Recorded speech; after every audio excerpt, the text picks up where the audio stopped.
Startup NB is Nevada's statewide business incubator. We have two major audiences, and those are founders or entrepreneurs and investors. In order to build the ecosystem for startups in Nevada, we need to work with both groups. So we need to be doing things like Sip and Learn and the Angel NB Entrepreneur Bootcamp, where we are giving a ton of educational information to founders and supporting them and helping them. But in order to really grow a business, you need to be able to have local investment. And so we are also creating funds to help invest in startups. The Sip and Learn is another event that we do, which is more free information, but it has to do mostly with topics of interest to founders. And the thing that we find that founders are constantly struggling with, and it's not really any wonder, marketing is a moving target. It's constantly changing. You have to stay up with it all the time, or else you're performing based on information from 2 years ago and everybody else has passed you by. So the ladies here tonight will be able to help you to coordinate your efforts for marketing. And tonight we have Amy Maier. I know Amy. She does PR for the Warren Group. She is our personal account executive. She does amazing work. She does everything from coordinating our executive directors, PR appearances, podcasts, and can organize a press release conference like nobody else's business. So I'm going to give it over to Amy now. Thank you so much for coming, and thank you all. All right, thank you all for coming. Like Maggie said, my name is Amy Maier, and I am with the Warren Group. I've been here in Las Vegas since 2007, and been doing PR and communications well before that. Started in Washington, D.C. on the political spectrum, and I've been with the Warren Group for about 8 years now. So it's my honor to be here to serve as moderator for this important discussion, and it's my pleasure to introduce our panelists, and I'm going to start down at the end with Minja. She is the founder of Vegas Business Digest. She is a business media expert, and the Vegas Business Digest, which she founded, is a digital publication covering business and community news in Southern Nevada. The Vegas Business Digest is the fastest growing digital publication in Las Vegas and the first English language publication in the city owned by an Asian American. That deserves some honor. Next to her is Shayna Moreno. She is the Public Relations Director at Brain Trust Marketing. She has worked with leading brands and organizations throughout her decade of experience, and she currently oversees Brain Trust's media relations, strategic communications planning, and crisis communications efforts. She has represented such brands such as EA Games, Mattel, Tom's Shoes, Dryers, Frito-Lay, Sony PlayStation, Treasure Island, Caesars Entertainment, Boyd Gaming, Verizon Wireless, Disneyland, Rock and Brews, and McDonald's.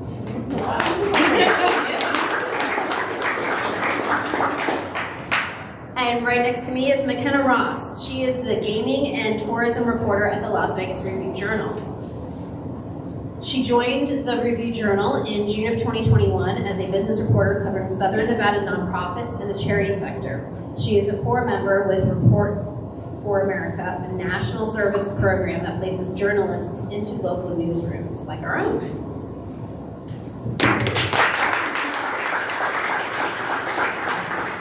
So I'm going to start with a few questions for our panelists, and then we will open it up a little later for questions from the audience as well, so that if you have anything, please feel free to jot it down and we'll give you the opportunity.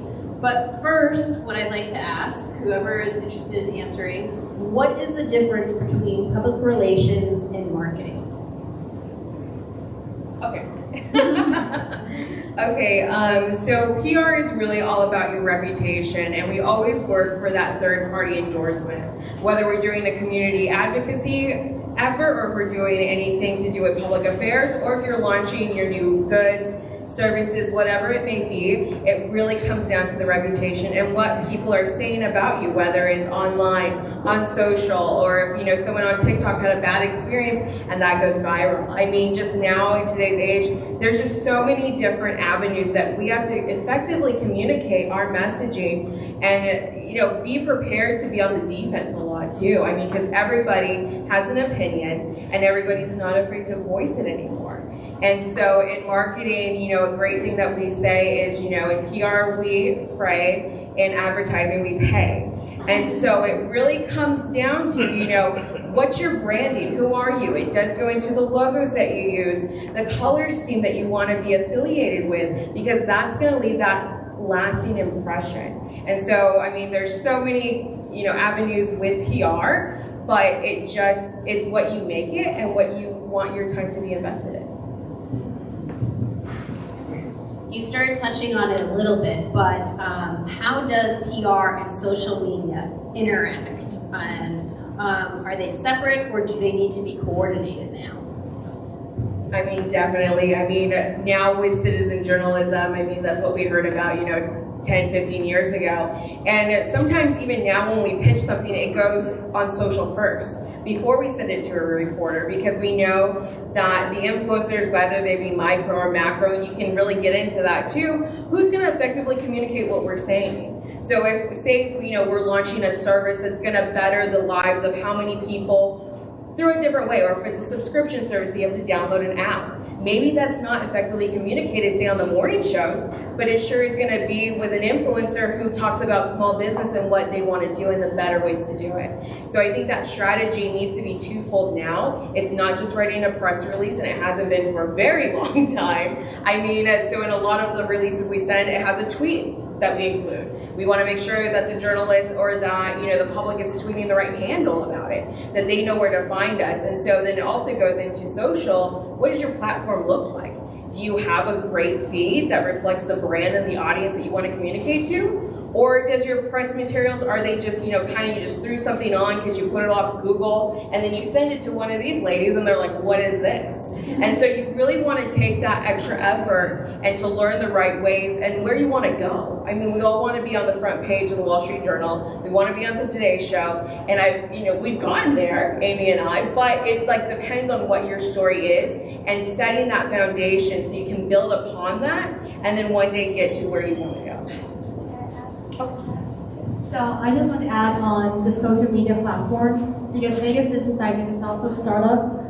Know your audience on each different social media platform. We perform very well on LinkedIn because that's where business professionals spend their time on. And for our government public policy related articles on Twitter, it's booming. The governor sometimes retweets or share our articles.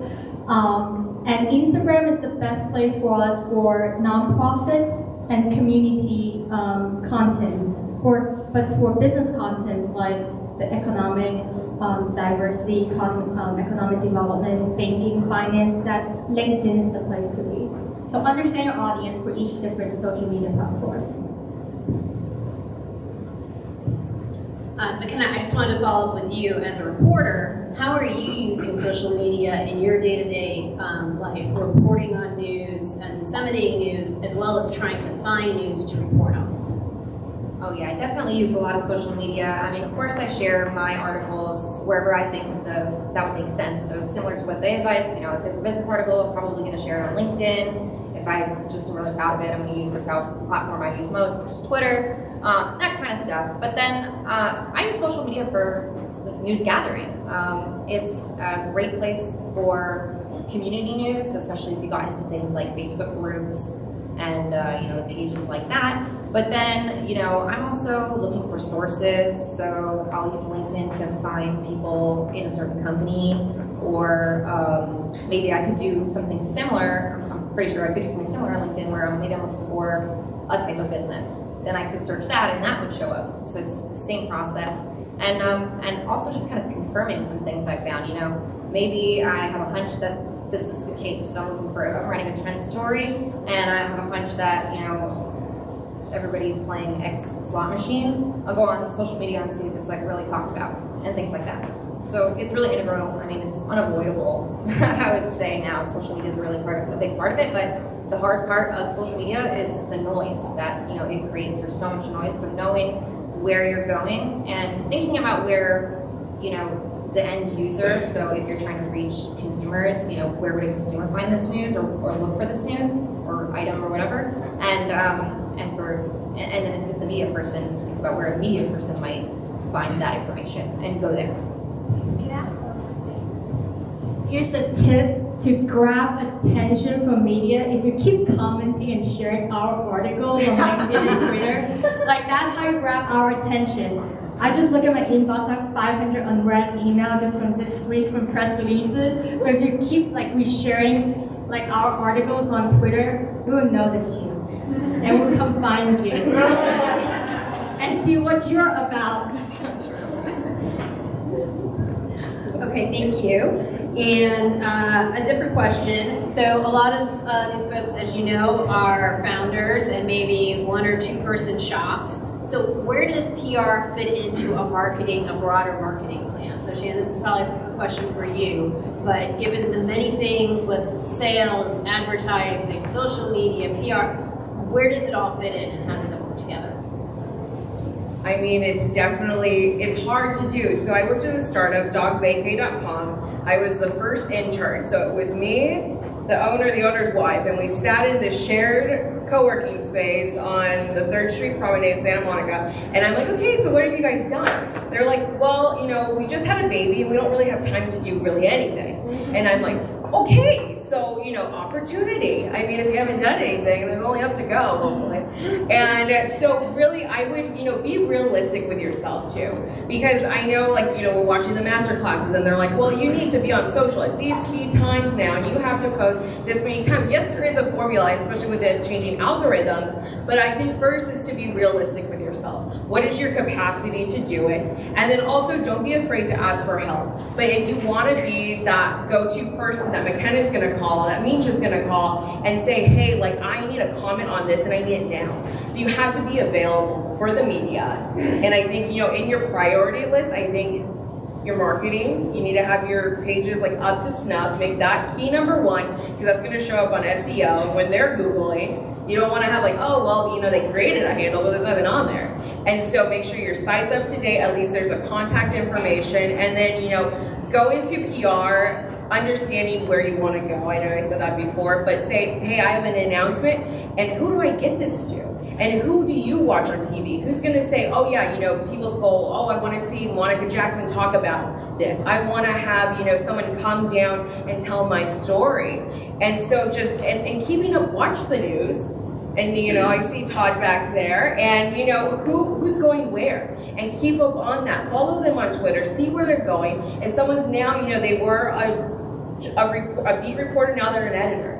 Follow that. Be sure you know where you're going, and prioritize where you want to go. And I think PR needs to be very important. So, I mean, obviously that's what I do, but. Okay. As a follow-up question, what tips and tricks do you have to pitch the media? What are some good methods to pitch the media? Both coming as a reporter, how do you want to be pitched? Is it email? I know you both were saying you have 500 unread emails and press releases. Is it DMs via Twitter? And that opens up a whole other, can of worms. How best to pitch media and what resonates? Sure. Yeah, the struggle is that there is a fine line. I mean, I definitely love getting press releases that are in email because all of that's there. I can search it in my inbox. It's really easy that way. But at the same time, noise. Again, I have 1,700, sorry. Unread emails, but there are many of them are pitches, and they're pitches from New York. This pet dog company wants to do this, and I don't know why. But it makes it extremely difficult for me to even want to engage with my inbox that way because it's the news, the Nevada-based news is slim compared to the rest of the pitches. So I would say the more direct you can email and a reporter or an editor, any person that works in the editorial department, the better because those direct emails are going to show up as opposed to the promotional folders or the spams or whatever mark it might get in your inbox. And also, if you're using Twitter, and they seem to be using Twitter, try that. Try the social media method because it's a more unique way to reach me. And don't be afraid to call if there's a number listed. You'll definitely get the number or get a person to answer as opposed to an email. You're more likely to get something when it's direct. I mean, I blow up both of these ladies' inboxes all the time, but I think, knowing who your reporter is and understanding, hey, I have a business story, but it's more tech focused. Okay, well, who realistically is going to be able to cover that? So you don't want to send it to just like, the general inbox. I mean, that does sometimes work, but read where you want to appear. So know that, McKenna covers this, so I'm not gonna, worry about pitching her, these other things that, yeah, they are business, but maybe that's a better fit for the business editor, for Sabrina instead.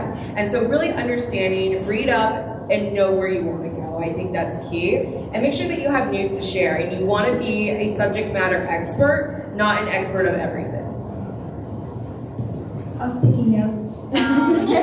So I agree with what they said about understand your audience. My publication is a business-focused publication, but for whatever reason, sometimes I get press releases about, casino promotion, buffet discount. I just ignore those. Press release is what I think is where I get the story from, but I'm more interested in how I can go out and find the story. Nevada, Southern Nevada we don't have as much stories compared to New York, Chicago, or LA, but I think there's a lot of undiscovered stories in our community, like all of the founders in this room, and I have to say that that's one of the reasons why I say yes to speaking on the panel. Usually I like to be the behind-the-scenes person of owning the media and not get the publicity of knowing who owns it, especially during election year. You guys know what I'm talking about. But I want to meet you. And as a 1 or 2 people shop, as a startup founder, I found it the best if I'm personally related and connected to the founder directly. If you're a 1-person shop and if you want media to come and interview you, please put your contact information on LinkedIn or the company website. It doesn't go to the info@company.com. I want to talk to you directly. And you're a 1-person shop. Come on, I can talk to you directly. And attend community events. Every community event, there's editors, reporters, media on site. Go say hi to them. Do your 30-second pitch. That's what founders do. You guys do a 30-second pitch to your investors, so you can do the same pitch to media people. And what makes your story different? The differences is what I'm looking for in a story. If you're just, it's like, I do some of the coverage for commercial real estate properties because I'm also in commercial real estate. It's just another luxury multi-family apartment building, groundbreaking. It's just another, retail, ground story retail with, Sephora, things like, is this being recorded? Cut out the part where I say the brand. But what makes you different? What makes you different? Matter Real Estate Group is doing a $400 million development project on Durango 15, and that is the first WELL-certified building in Nevada.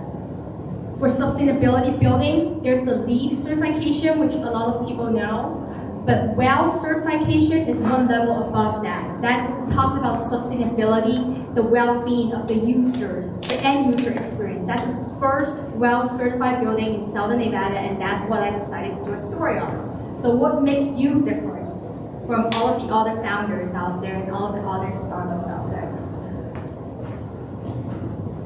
I'm just going to add on to that too. From my experience, I have found that pitching journalists the story, and not just the press release, but an actual story, which means who is the person that's benefiting from whatever it is? Why is this important? Like, create their story for them so that they can get interested and provide contact information, but more importantly, images and visuals. So they can put a visual with the story, and you almost kind of package it together for them. And this is often very important for TV, because with staffs getting cut, they can't be everywhere, and unfortunately they tend to cover the bad news first as opposed to the good news. And they try to cover the good news as much as they can, and Don knows this, but it's hard with the limited staffs and cameramen they have. So if you can provide those visuals, whether it's just even iPhone photos and iPhone videos of what's happening, what you're doing, and what that story is, that could give you mentions on the morning news and the evening newscasts, because you've given them the story that they can then just go and publicize for you. So that's my 2 cents on pitching media. I'd add one thing to that. Yep. It also is just beneficial. I mean, if they wanted to do a larger story, I can make a clearer pitch to my editor if you've provided a deeper story or you've provided images. I mean, when something is really visual, it always helps because humans are very visual creatures, of course. And so when I'm like, I'm not quite clear on some of these details, but they provided some of these images and look at how beautiful their cakes are or something like that. I mean, like that would work better than me being like, oh, it's another cake maker.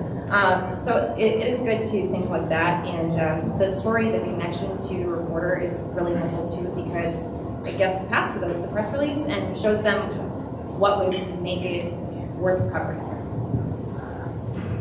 So oftentimes the number one way people send you guys information is through the press release. So what are some do's and don'ts for press releases? I'll let you guys go first. Think about that. Don't make it too long. And not everything needs a press release. I mean, we all love a great press release, but like we're writing them, me and Amy are writing them all day long. And making sure that it's actually news that we're communicating. It's not too long. We don't need 3-5 different quotes from people. And Ruthie. But making it clear and concise and don't bury the lead. Because sometimes even when we get information from our clients, I'm like, okay, so why does this matter? And they're like, oh, this is why, because this grant is now going to be $800 million for something else. I'm like, well, that's more important than, X, Y, and Z. And when you do new hires, sometimes those don't even need a full-on press release. I mean, when you read, Las Vegas Weekly and you go back to the notes section, I mean, you get maybe 40 words now. You're lucky you may get like a passport photo to go with it, where on Minja's site you'll get a beautiful write-up. So, really understand and make sure that it's news. We don't write releases just to write them. We don't want to bill you again another hour to write a release, to go to our copywriter, and then to send out to everybody.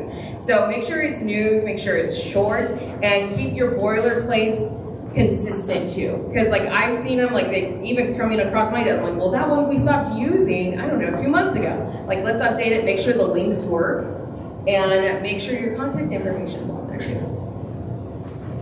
Do you want to go first? Yeah. I can be the mean one. Do include your phone number and your email. Nothing drives me crazier than when I get it like in a press release and it says info at whatever at the end. I mean, how do I know anyone's reading that? Do be a little, creative. Sometimes I honestly open those press releases that are like from the dog vacation place or whatever because I'm kind of like, why did this come to me? But if it's funny or has a huge number in it or some other thing that would raise your eyebrows, it's more likely to get opened by the reporters. Yeah, don't put really, really long quotes. I'm just gonna chop them up. So I have a few things. If it's a press release, don't make me to second fact check everything you sent me. Especially for business publications, we cover a lot of the American Rescue Plan. We get a lot of press releases from government agencies, and there's a lot of divisions and acts and laws that I have to double check. Where's the dollar coming from and where is it going to? And all of these affiliated entities that are related to each other. And I have to be honest with you, sometimes I get something that looks too confusing, or I don't understand where the money is going to. I'm not going to publish the article on that because as a media, we do have a social responsibility. We have to report accurate information, and sometimes I get press releases from companies and make themselves add a lot of the fluffy, the gingerbread word to make themselves sound like they're not what they are. So I don't like that. Always add photos if you have one, and I'm always looking for diversity. One of the reasons why I started Vegas Business Digest is because there's a lack of diversity in media representation in Southern Nevada, and I think that deserves a round of applause. I say what I mean, and I mean what I say. And sometimes I struggle, like on you guys have to understand the job, how difficult it is on my end, where I get a press release from a large company or a large association in town announcing their new, for example, board of directors, 2022-2023. 50 men, 1 woman. And I don't know whether I should publish it or not. And I have to spend hours and be like, okay, it's a huge association. and it's not about the click rate. It's about the personal relationship, the connections you have with this association and partnership in the future. And I'm not part of their leadership role. I cannot tell them that they need to diversify their board, but I think media do have the social responsibility to kind of make it more inclusive and make sure that we cover everybody and not just the same type of people. And I like to be a non-traditional media. I like to interview people who are up and rising. I don't have to interview C-suite. In a matter of fact, sometimes I don't want to interview the CEOs, and I'll ask them to find me what is the next up and coming person that I should be highlighting. And I always support locals. If you're a graduate of UNLV, you check the box. If you support local nonprofits, you check the box. Sometimes I don't cover stories of banks opening a branch, but if they make a donation check to a local nonprofit at the grand opening of this business, yes, I think I would give them some press, some free publicity because they're doing good for the community.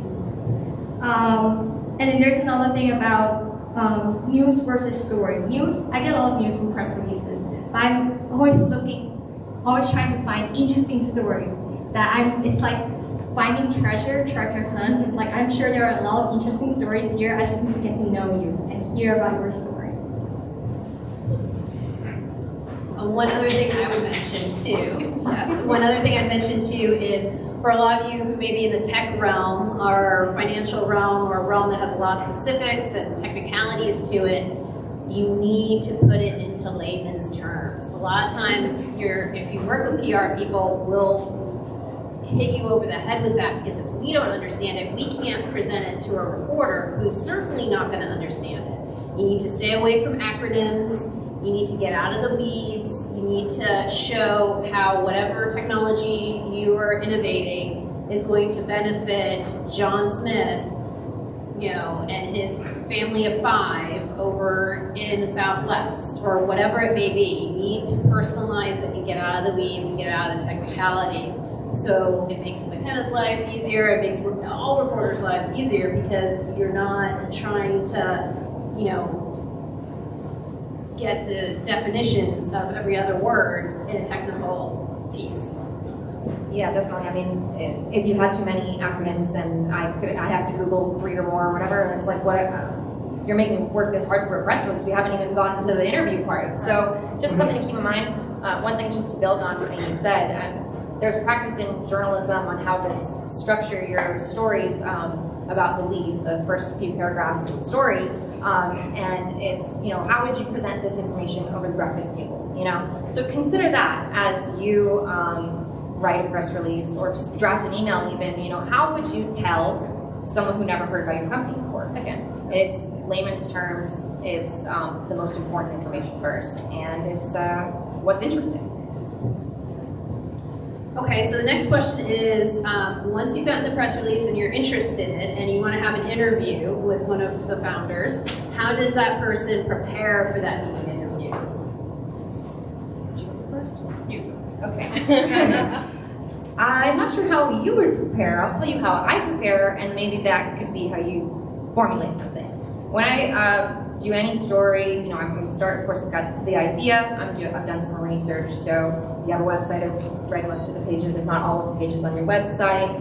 I've, Googled your name or your industry if it's something a little more technical and I have to do some research. Then I, based on whatever the news is, I'm going to formulate a few questions. Journalism, I'm sure you've heard before, is who, what, where, when, why, and how. So if you think about that, the journalist is probably going to ask you questions along those lines. So remember those things. And anything that's interesting is always good. If you have like a story, like an anecdote is always the best. I love to write anecdotes because, again, people respond to stories. So if you have like an example of how your product helped a customer or how your service connected the dots, that's the easiest way to, that would be highlighted in an interview. So, think of it ahead of time, essentially. That's all I can think of now. I would definitely say media train. either if you can, with Amy, me, Todd, Ruthie, I mean Savannah in this room, I mean definitely practice it before, especially on camera. Like I have had some CEOs that are like, yeah, I'm gonna do great, and I was like, I love that for you, but let's run over a couple things first and be sure that you have the confidence. You don't need to feel the silence, and going over, these bullet points that, sometimes we'll video train people 2 seconds before they go on air. I'm like, dude, for the love of God, please just don't look in the camera. Just look at the person and we'll be halfway there. And so I would definitely say prepare, know your facts. If you don't know, you can definitely bridge and say, hey, we'll get back to you. Because you want to make sure that you're not lying either and giving completely wrong numbers, and you can be off by 1 or 2, but sometimes people are off by 10,000. I'm like, well, that really makes a huge difference, obviously. So prepare, know what you want to get across, and know that the reporters aren't really that scary. I mean, like, well, you get on the phone call, or you do a lot of Zooms now, and being prepared, knowing, and just take a deep breath. Be especially on Zooms when it all was crazy. I mean, from here up, look good. Make sure you don't have crazy stuff going on in the background. If you have to go hide in your closet, like I even do when I'm listening on interviews sometimes, I mean, find that quiet space, and then always say, hey, a follow-up, I will get you those images, I will get you that video, I will get you, hey, if she asks for a backgrounder, of course, yeah, I'll send one to you, no problem. And so be prepared, be yourself, and don't lie. I have a few stories I want to add to that. So I was at a property tech conference called Blueprint in October at MGM, and I was acting as a cameraman. I did a collaboration with Place Tech, which is a UK-based publication, and I interviewed probably 10 CEOs that day. CEOs of small companies, startups, and CEO of large VC firm like Fifth Wall or Metaprop. They invest a lot of dollars in commercial real estate technology. And I remember the last interview I did was the CEO of Metaprop, and that guy, how sometimes when you shake somebody's hand, you know whether they can make it or not? Media interview is when I was like, that's why he is the CEO of Metaprop. He must have gone through so many media training and public speaking engagements. He knows what he's talking about.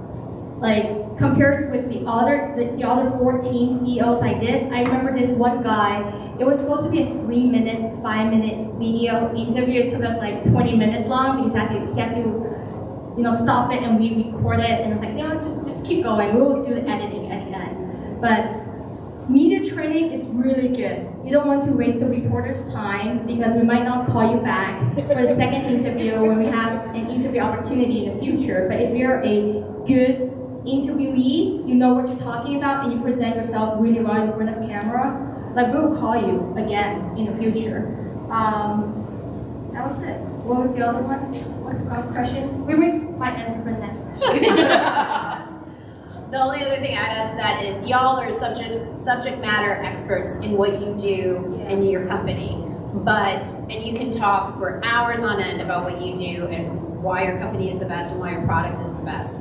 But in an interview, you need to boil that down to talking points for sound bites. I'm sure you all watch TV. You realize that an interview that may take 10 or 15 minutes and all that airs is a 20-second soundbite. So you need to figure out what are the 3 top messages you want reported in this article, in this newscast, whatever it may be. What are those 3 things? And you can continually repeat them in different words. But what are those 3 messages that you want out there? And then if you answer other questions, that's great too. But make sure you stick to what your top 3 messages are, because that ideally on your part will be what gets reported at the end of the day. So, yeah, of course. Go back to the video interview part. Practice in front of the mirror and practice in front of Zoom. Record yourself. Use a camera. Record yourself. Use your phone to record your voice, because there will be podcast interview, things like that, radio interview, and for newspaper interview. I'm a lazy publisher. It's being recorded, right? I'm a lazy publisher. I do email Q&A interview. Make sure you are the one who answers my questions. Do you know how many interview questions I send out? I do my research. I research the industry, the company, the background of the founder, and the answers I receive is clearly written by a PR professional or the marketing person of the firm. And I can tell the difference. If I can tell the difference, general public can tell the difference. If I'm interviewing the founder, please make sure it's the founder who answers my question, because founders, technology, business folks, you guys answer things or say things differently from a journalist or a PR professional, the words that you use. So I can tell the difference, yes, thank you.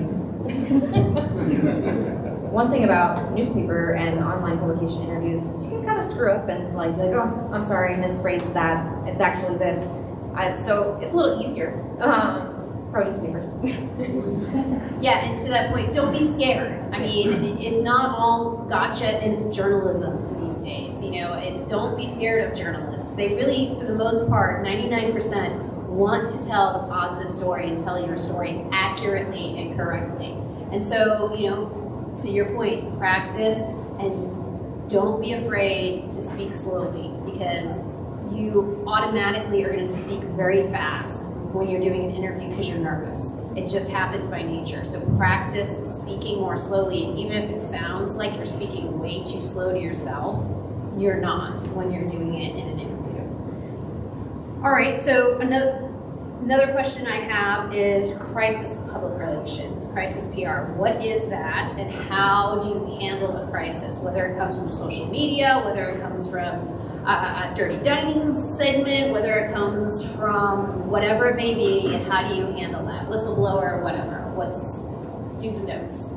I'll start with you. I mean, there's so many things that can go wrong. And I think having those kind of scenarios, like one of the first things, if you engage in PR, and even if you don't, get what could go wrong, write it down, and what you're gonna do. Because I've dealt with anything from fires to deaths on property to hacking of a, log me in type system. And things can go really wrong, especially, or if it's your CEO, or you even act out, or a vendor acts out, and that reflects badly on you. I mean, it can go south in 2 seconds. Everything that we built up, that we spent years, months, whatever, can be gone in a day. Gone in a second, depending on the tweet. And so I'd be very, very, very careful about what you do. Know that people do want you to succeed. Not that everything's doom and gloom. People want you to succeed, but they don't want to succeed too much sometimes. And so some people like to watch you fall. So make sure, clean up your act on social media. That's one of the first things, especially with cancel culture right now. Be proud of who you are on social. And, for crisis, don't lie, get the facts.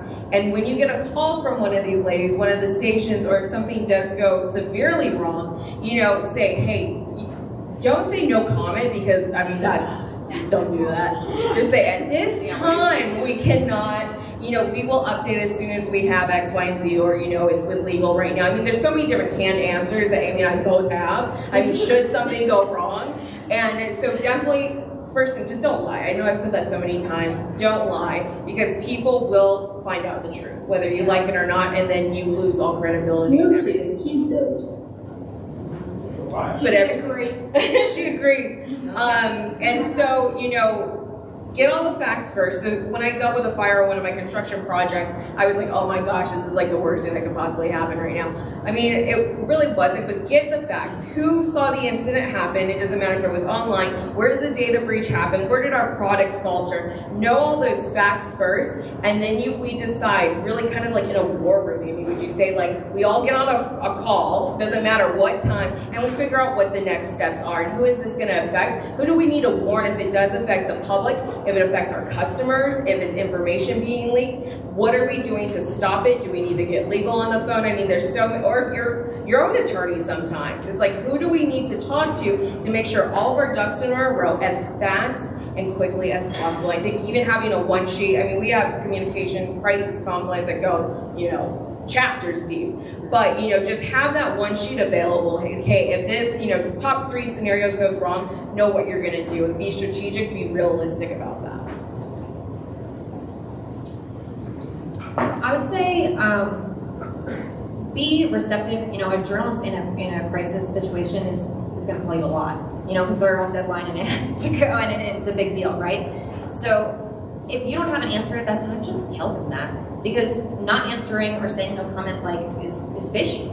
like, what's going on? Why aren't you sharing this? You know, what's the deal? So if you're like, oh, I'm just waiting to hear back from the fire marshal about this, or, you know, we're getting the exact numbers from our IT team, you know, what's your deadline? Ask the reporter what's their deadline, and you can see if you can work with them on it. They can sometimes work with their editors. Of course, it depends on Bluetooth connected. depends on all that stuff. But being communicative, if you're working with a media is going to bombard you with questions. Being as communicative as you can. If you don't have all the information, I mean, it goes a long way, because then I know the story's not complete. Okay, I'm gonna ask one more question, then I'll open it up to the audience. How is it best for these folks to build relationships with the media and work with you on an ongoing basis?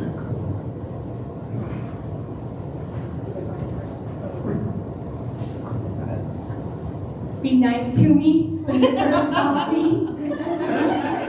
Because a lot of journalists and publishers are very low-key. We like to be behind the scene of our products, especially during election year, you know what I'm saying? So a lot of people don't know that I'm the one who's running Vegas Business Digest when I go to these business events. But if you're a nice person, I'll remember you. If you're not so nice, you know. And then for connect with me in person. I'm a pretty nice person, so I like to connect with these people too. So get my contact and follow me on LinkedIn. Connect with me on, you know, tweet, comment, share our content, and that's how you grab our attention. Yeah. Instead of cold emailing, I like warm emailing better. And don't call or text my phone number. I already get a lot of spam texts. But meet me at an event, yeah. I would say for my clients, I never send them on an interview by themselves. I mean, sometimes it's hard to be in two places at once, but I like to have somebody from my team or myself with you. So you're never gonna go on TV alone. You're never gonna be on a call alone, because sometimes they're like, you just clam up, and so that just happens. And so then I'll be able to hop in and be like, well, or if they miss a key point after all of our media training, they completely blanked and forgot the whole messaging that we wanted to get across, I'll be like, well, we would like to add, and I think it's important that we add, X, Y, and Z. And so we're always there as a buffer. We like to take the behind the scenes pictures for you too, especially if things go swimmingly. But we like to be, as PR people, there for you. I mean, we're your catch-all that if you're feeling nervous, hey, it's okay. Like, buck up, it'll be, there are more. I mean, some people just totally tank interviews. I mean, I think we can all say that. Like, we put people in front of the camera and just blank, and I'm like, say something, like do something. But know that we're here, and when I tell my clients, like, behave. Once you get out of the car, you need to have your best foot forward right now. And then building that rapport, making sure that my clients, are saying hi to the journalists, that they're not above them in any way, that they just sit there and just like act all grouchy. No, say hi, thank them for their time, and you don't have to do it on air every time, because I have one that always thanks them. Every single interview, and I'm like, I love that you're so thankful. But, have that rapport, send them a note. I had one CEO that I was working with after we interviewed with McKenna. He was like, I need her address. I have to send her a personal written note. And I was like, you got it. And so, going that way, and I think being a kind human being, because I mean, these guys are worked so hard, and you guys work hard, and just be nice. Say thank you so much for your time, because we're all fighting for the same press here. We're fighting to get on the same 6 different networks. We're fighting to get in the same papers every single day. And so being nice, giving them what they want, and following through on everything you say. Yeah, definitely. I would say the personal connection helps a lot. Like we've established, like there's a lot of noise when it comes to press releases and stuff. So if you are able to engage with the PR firm, do some research on who they are, and see if they have a big client list, a big presence, because there are some PR professionals I respond to faster, or because I know them better, and I know they can get me things. I know that I can Twitter DM them, and they'll find me 3 of their friends for me to interview, and it's not even really a related story, but they're just able to help. And so if you're able to engage with PR, that's a great strategy. If you're the one doing your own PR, I mean, you can take that same approach. Another thing I would say is, as a local news writer, I don't write about every business that's opened or startup that's received a grant or what have you. I don't have the time or the paper space. But I do write a lot of stories that have, trends or, things are going on in the city, and you might be one of several people I interview. So if you, offer yourself in that way as well, it's really helpful. We've established a relationship. I know what you sound like, I know what your voice is, your, how your quotes might sound, and I have a better understanding of what your service or product is. And, whenever you reach some newsworthy goal, it's possible that I'll be able to pitch it a stronger pitch on it getting, solo focused kind of coverage. And I think I would just add to that, I know a lot of people, and I've seen prior clients wanting to really make an impact and an impression on a reporter. So they may get a little too personal in what their anecdotes are, and they get a little too casual in how they're talking. You got to remember that this is still professional. Even though you may be, in a situation where it's very loud and it's a big opening at a bar or something, and it's meant to be fun and relaxed, it's still a professional setting, and you need to put your best foot forward and not get joking and casual. Stick to what your message is, talk about what you know, and realize that whatever you say at the end of the day can get used in a media story. So you want to be represented in the best light possible. So with that, I'm going to open it up to the room for questions. Does anyone? So if you guys ask a few more things. Sorry. Very quick about the personal connections one. If you're a member of any of the chamber or any of the organizations like Startup ND, it's easier to get to know people that way, and it's about word of mouth marketing, because we know a lot of people. We go to a lot of events, and when we want to find a tech company, it's like, wait, who do you know? They will mention your name. There's a lack of media outlet in Southern Nevada. I'm glad I'm on the media side, not PR side, because they fight for the same 6 or 7 media outlets for you guys. Understand the audience, what's the publication, and do you actually read the stuff that we write? If you come up to me and ask you, hey, are you a subscriber yet? And you say no, nah, I'm not going to. And you want me to cover your story, but you haven't read the articles that I published, that means you haven't read my stuff. You don't know who my audience are. That's it. I'm not that mean. All right, does anyone have any questions that I start with you? Yeah, I'm thinking of moving to Nevada. I have a startup, and my question, and it's very centered on PR. It's in the tech space. So my question is, does it make sense to just, even before sales or before, once you have the strategy in place, and if that has a heavy PR component, does it make sense to just hire someone and bring them in-house as one of your first employees rather than working with an external company?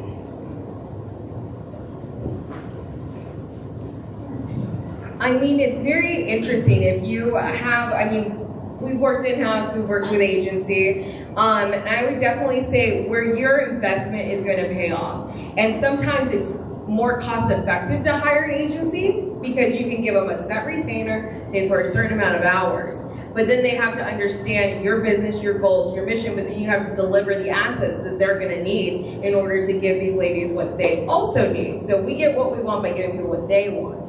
So I think, what pencils out for you, and is social media going to be under that person as well? So really under, having that, or are they going to be doing 3 different jobs with marketing as well? So I definitely, where it makes the most financial sense, I think is important. And then working with different agencies, who we all have different price points as well. Not saying that one is better than the other, but who's going to fit your long-term goals? And also, speaking from an agency perspective, there are big agencies, there are small agencies, there are freelancers, there are one-person shops. There's a variety of different options out there, especially in Southern Nevada, and we've all adapted to be more flexible given the economic circumstances that we're all facing. So you may find folks in agencies or one-man shops who are willing to do something on a project basis. So maybe it's your initial launch of a product into a market. And that's a one-off press release, but there's a lot of work behind that. You may be able to do that on a project basis and not have to look at a monthly retainer and sign a 1-year-long contract or something like that. So I would just say, look at all the different options, and you're interviewing them as much as they're trying to get your business. You want to get the right match for you as well. Thank you. Two comments to add on that. If you're a bootstrap startup, you do everything. No other person understands your product better than you do. You're the best PR person for your firm and for yourself. And then once you get into the growing startup stage and you have the finance to find, investment to invest in a PR agency, hire a good one. You pay what you get. There's no free lunch, and I get a lot of press releases and non-sponsored, no promotion, but Amy's firm and Shayna's firm are the two best ones in Southern Nevada I've worked with. I work with a lot of them, and they're the two best ones. Okay, I'll go here and then the back row. Well, hi. Speaking about public relations, I feel like I'm in the right place, but I'm excited. But I'm also scared because it sounds like you need a lot of capital. Because when you say public relations, I'm thinking celebrity. No, So, okay. it's different. So I heard you say getting with an agency that'll make payment arrangements with. Thank you. I'll go back here real quick and then we'll walk. Thank you so much. First, I would like to say thank you to all of you for being here. This is really helpful information. To follow up with the question that the gentleman just asked, as a founder of a startup, do you feel that journalists or media outlets take it as seriously if somebody like myself were to say, hey, I'm reaching out, I want to let you know about my company, here's my press release, versus if a PR agency reaches out to you, is it taken as seriously, does it look as professional regardless of who reaches out? And that's a good question too, especially for like McKenna, AP style and so forth. And I'm sure a lot of these folks don't know necessarily how to write a press release. If you get something from a founder directly, how does that relate to you and what you do? Yeah, I think that's a really fair question to ask. I mean, it depends on your skills. If you're a bad writer, you might not want to write the press release because you're not gonna, whatever. You're a bad writer, it's not gonna work out.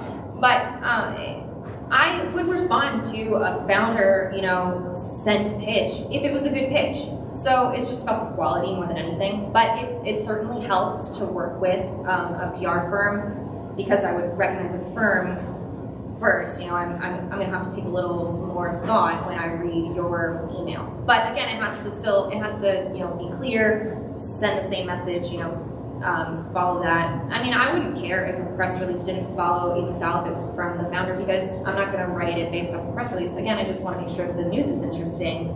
And so as long as you've communicated that message effectively, the venue is kind of up to you. But I would say with the precaution that a PR firm is going to get more immediate eyes, because you probably have a relationship with that firm, or we're starting a new relationship, potentially over email, even harder, I think it depends on the media outlet. For somebody like me, I don't have a deadline, and I am a running rebel, graduated from UNLV. I don't like to go with the traditional path. Sometimes I ignore press releases from some of the big name firms because they're just not interesting. And because I'm also a founder myself, so I understand how much hustle you guys are putting into your startups, and I respect that. And then sometimes I want to highlight that, but it really comes down to how interesting your story is. It's kind of like pitching to a VC firm or an investor. What makes you different from the millions of other pitches that we hear every single week? How many? 1,500 unread emails? So many, yeah. So, and then personal connections. Yeah. Come connect with me. Yeah, I would say that you definitely need to tell your story well. And if you can do that, you're in a very good position. And don't forget about TV too, because TV looks at a lot of stuff from a different lens than online and print does. So they may relate better to someone who they don't know from an agency because you're coming with a totally fresh perspective. And they often get news from online sources, websites, social media. So keep that in mind too, know your audience. It's gonna take a lot of work on your end to know that you're pitching the right person, the right story, and the right outlet, the right story. So the work still has to get done, whether you're doing it yourself or whether an agency is doing it for you.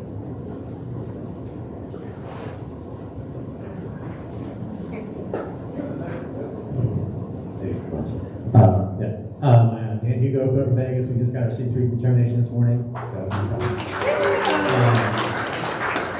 we're having volunteer events that support startups creating that don't have websites and events. We're going to try to get one leg up during Global Entrepreneur Week next month. So my question that I will pass on to them is, what is the value of actually owning your brand and presence online? You talked about press kits. You talked about putting your contact information, other information on those sorts of properties, but we're going to offer to help people to get their presence online. So what is the value of really controlling your messaging? How much stuff should you publish? How easy should it be for you to research, or if you're writing an article about a new coffee shop or a new service provider, anything. So how much should they put online and put themselves out there ahead of the story, perhaps, and so on. So yeah, how much of your own presence, your own outside of social media? And I invite you all LinkedIn. I'll just answer really quickly to say, having if you don't have a website, it could be fine because again, understanding that this is a founder, but having some sort of internet presence is important because like I said, I do research, and if you're, if I'm getting a cold email, I want to double check that this is a real thing. So if you have at least a Facebook page, and I can tell that your Facebook page is active, that gives you a leg up. But then I guess after that, it's just about your budget and what your a lot of values are. Having a little bit of freedom. Well, that helps a lot.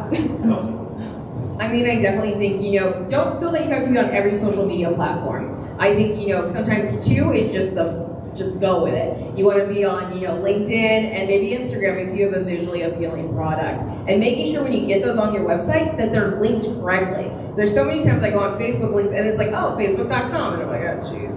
And so having that, making a one sheet, honestly, don't make your press kit too much either, because you're not Mattel, you're not gonna download, 5,000 different images with different DPIs. It's just not realistic. So put the key facts, when it was founded, where can we learn more information, and the top 3 to 5 things that separate you from the rest, that anybody can download a quick PDF or open up a PNG that says what it is, and they get it, and then it's linked to, say, 2 to 3 different social media sites. Every startup needs a website. It's 2022. If you don't have a website, you're not doing your job as a founder. I built 3 websites myself. So, and in your website, you need a press kit page that includes your founding story, who you are, and photos, please. Headshots of your founders, and how do you build a website? Figure it out, entrepreneurship 101, I'm a nice person. You need a website. And have a headshot, high-res headshot. I mean, there's so many different wonderful co-op spaces. Even here, you can get a nice headshot photo day. Do it, please, I beg of you. Even if it's just 2 pages, a home page and an about page. That's what we're doing. That's the whole idea. Yeah. For free. Hi, thanks for doing this. My name is Sophia. I'm the founder of the Worldwide Love Story, and we're on a mission to raise the vibration of love on the planet, one love story at a time. Thank you for doing this. And in saying that, I'm really curious to piggyback on her question over there. What's the most interesting way that you have been pitched? I know we know the standard ways, but I'm looking for out of the box singing telegrams. Most interesting, scariest, most memorable. This is hard. That's a really tough question. Oh my gosh. Well, I'm not sure if I can't really think of a pitch, but the most interesting events have had a lot of extra stuff. I've just been wow, this was a lot. They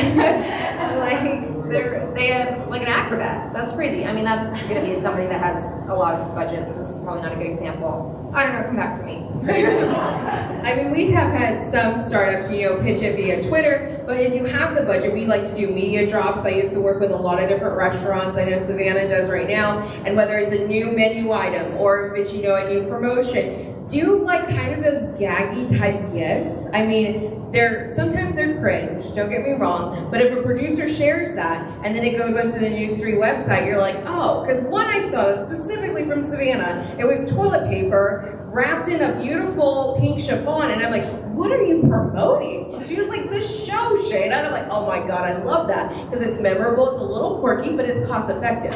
I mean, now that toilet paper, we can buy it again. But, you know, think of the things that set it. And we used to do media drops all the time, whether it was a new ice cream, we drop it, and luckily, you know, it made it on the morning shows. But think of cute, fun unboxings, even for social media influencers, whether they're micro or macro, that they're doing the unboxing. I mean, people are addicted to that. It's like catnip to some. And so I would definitely, what you can do within budget, but leave that memorable impression. If you leave a little card behind, make sure it has your social handles too, so you're not forgotten either. I know I'm a business publication. It's kind of, I don't cover the interesting entertainment stuff. Keep just doing a great job of building your product. If your product is good, I will notice it, and I will come find you. I'll come find you and cover your story. I had this one lady who wanted me to write a story about her daughter, who won like Miss Teen Nevada, and I say, I'm a business publication, and she said, it's about business.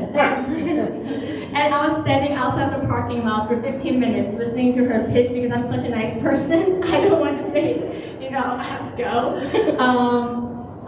But I've been to a lot of technology events and startup events. I still haven't, I don't know what I can say here, but I'm still looking for that treasure where I can, it's so interesting I have to come and tell the story. But I'm glad that we're moving to that direction where we have this ecosystem now in Southern Nevada and providing this infrastructure for startup founders. Yeah, it's kind of like, we're kind of like the VC, you know, looking for like that treasure, and we hear so many pitches. All right, thought something. It's helpful if you've just read a story that's similar, follow up with that reporter or that publication generally. I mean, if again, I wrote about casinos, so last week I wrote about like the less slot machines on the floor. If someone, well, like if I had a manufacturer reach out and say, oh my gosh, you know, we have this multi-denomination game that we really want to show you. I mean, I would consider the pitch because they read my story and that flattered me, honestly. So it's a good way to do that. Anyone else? We have an online question. An online question? Okay. Okay, so from Dr. Up Online, where can you get a professional headshot from? A hybrid photo was mentioned. What does a hybrid photo? What is that? High res. And he's about to offer Yes. So the answer is high res, not hybrid. It's a high resolution photo, so not like tiny pixelated photo. But truthfully, if nowadays iPhones do such great photos that if you have one of the newer iPhones and you have a pretty basic background behind you, not like your family room or something, but come down here or a nice park or something, you can have a friend of yours or a family member take that snapshot. Make sure your hair is done, you look good, collared shirt for men, maybe it's your tagline polo, your branded polo or whatever, or a suit. But that, given limited budgets, you don't necessarily have to hire a photographer to do this. Lighting. If you have good lighting, you can look amazing. Good lighting is very important. Hence, again, why you don't do it in your family room. So outdoors is a great location, but you also don't want to do it like in front of the Walmart or something. You want a pretty background that doesn't take away from you. You don't want random people walking behind you. You want something that still focuses on you in your best light. One more thing I want to add on the headshot is make sure you have the vertical and horizontal and zoom in and zoom out version, because for my website's cover photo is a different dimension than Instagram, than LinkedIn, than Twitter. And if your headshot is a close shot of you, then I have to zoom out this big in order to fit the dimension, and your face looks gigantic, So make sure you have different dimensions.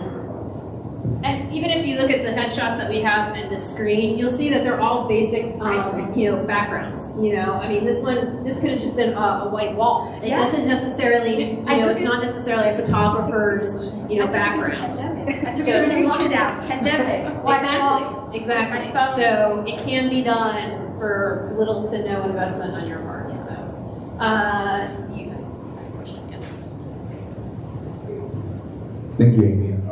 So my question kind of circles back to, I think Amy said this, the rate at which you speak when you're being recorded. What about like your tone? Like, how do you find your voice? What tips or things should you be practicing when you are being recorded? Thank you.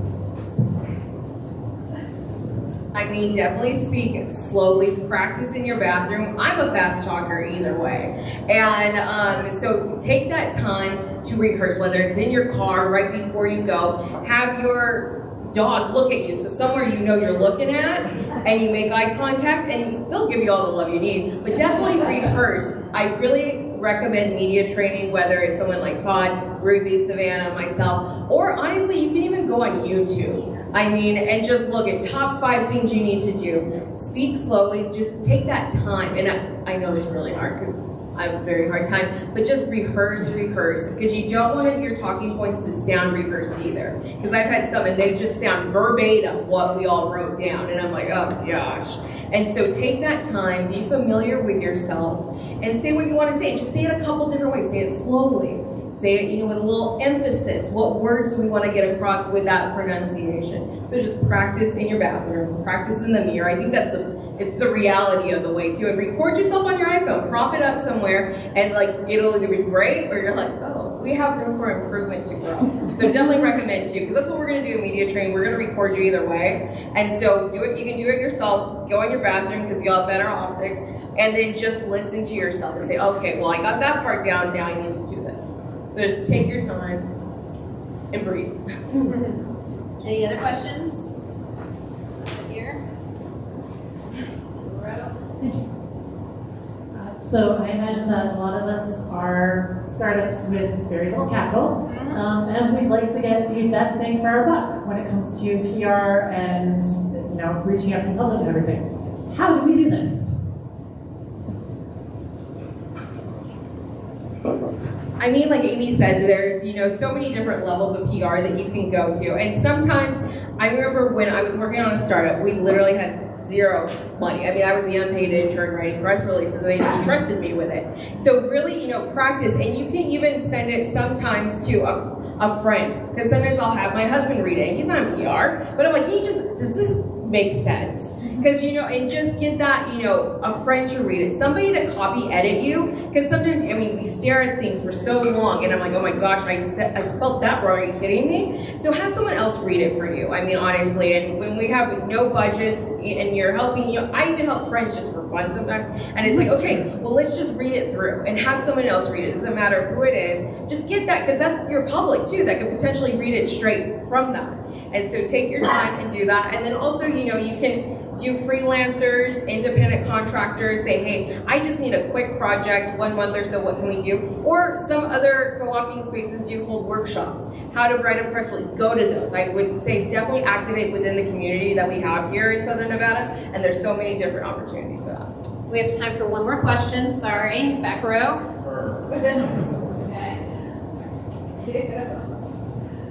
I want to thank you guys for being here.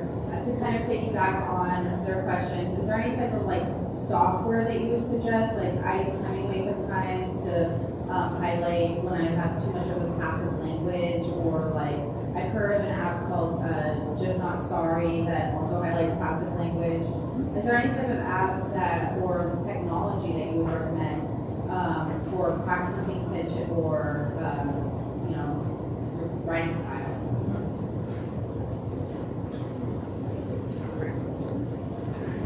Yeah, that's a really good question. Grammarly is a good one. That just does auto check of grammar and stuff. If you can't get someone to read something out loud for you, if you can't pass to a friend, you could have Siri or whatever other read the passage for you. Because it'll sound a little foreign, but still, this might not help, but I use this program called Otter, which records and transcribes conversations live. So that's really cool. That might come in handy for you. I don't know, just thinking of tech. Yeah, I definitely recommend Otter. It's so great. We use it in our office, and definitely even Microsoft does read out loud. And so I'll do it because I'm like, okay, well I need to send this video alert right now, and so it'll just read it back to me. And I think just hearing it so many different ways does really help. well, thank you very much. I'll turn it over to Maggie to conclude. Wasn't this wonderful? Thank you so much.